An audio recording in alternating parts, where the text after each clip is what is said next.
Ninakusalimu kwa jina lipitalo majina yote. Hili sio jina la mtu awaye yote, bali ni jina la Bwana wetu Yesu Kristo. Karibu katika mfululizo wa masomo ya kesha la asubuhi, leo ikiwa ni Machi 16 mwaka 2026. Tuombe. Mtakatifu, mtakatifu Baba yetu uliye mbinguni, jina lako litukuzwe sana. Tunasema asante kwa ajili ya siku hii njema ya leo. Tunalitukuza jina lako kwa kuwa umekuwa mwema na kwa maana fadhili zako ni za milele. Asubuhi ya leo tumekuja kujifunza neno lako. Tusaidie tuweze kulipokea neno hili katika jina la Yesu. Amina. Mada ya leo inasema huzunika ukiwa na tumaini. Limejengeka katika kitabu kile cha Wathesalonike wa kwanza sura ya 4 ya 13. Neno la Mungu linasema, lakini ndugu, hatutaki msijue habari zao waliolala mauti, msije mkahuzunika kama na wengine wasio na matumaini.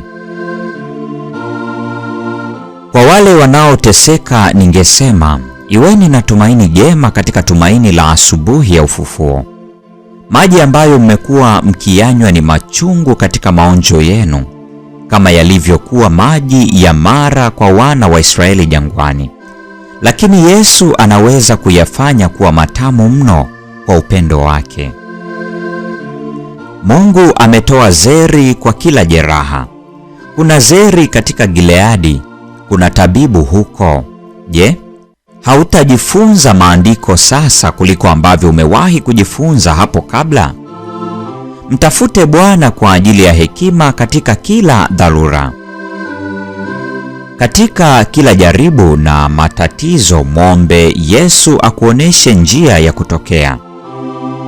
Kisha macho yako yatafunguliwa ili kuona tiba na kutumia katika kila haja yako ahadi za uponyaji ambazo zimenakiliwa katika neno lake. Kwa njia hii adui hatapata nafasi ya kukuongoza katika majonzi na kutoamini, lakini badala yake utakuwa na imani na tumaini na ujasiri katika Bwana.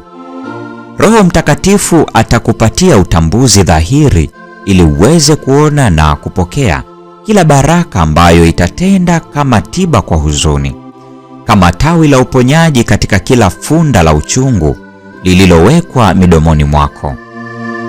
Kila funda la uchungu litachanganyika na upendo wa Yesu, na mahali pa kulalamikia machungu utatambua kwamba upendo na neema ya Yesu vimechangamana na huzuni kiasi kwamba imegeuzwa kuwa furaha itulizayo, takatifu na iliyotakaswa.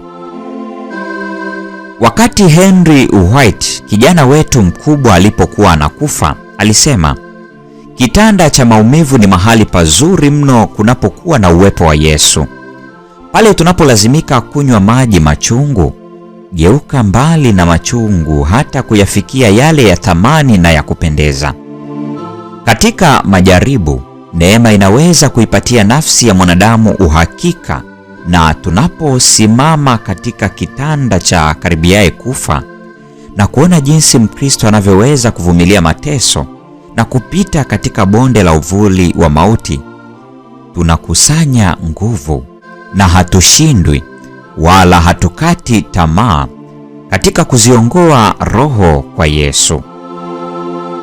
Hii ni Machi 16 mwaka 2026, somo likisema huzunika ukiwa na tumaini. Na kwa nukta hiyo ndio tunakuwa tumefikia tamati ya tafakari ya somo hili zuri siku ya leo.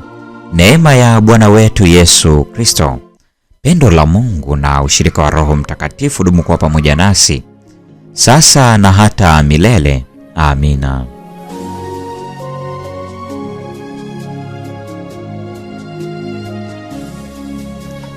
Salama katika mwamba imara, moyo katika mawimbi na shinda.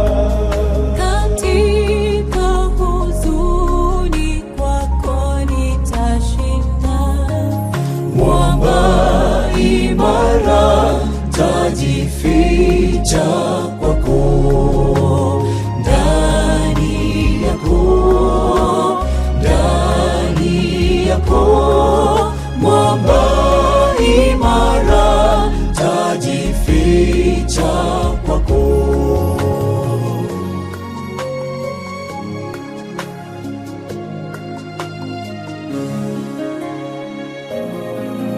wimbi la mawio, saya upweke, majaribu yanaponi andama, fikia maisha pasi utulivu, mwamba imara tajificha kwako.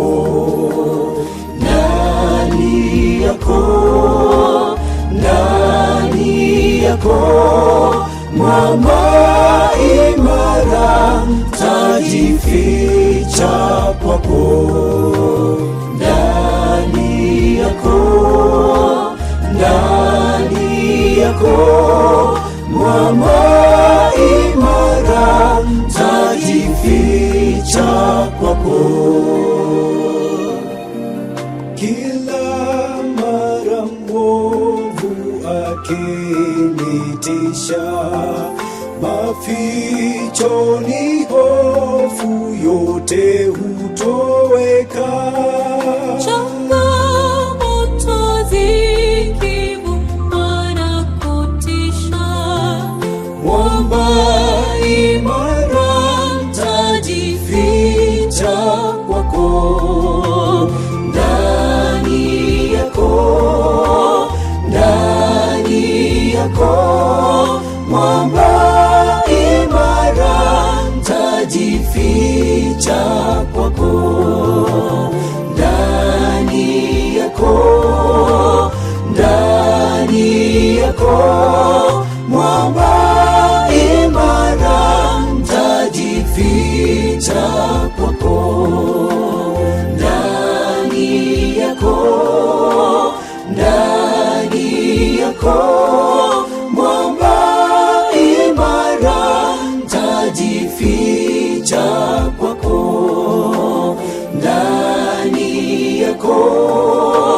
Ndani yako mwamba imara tajificha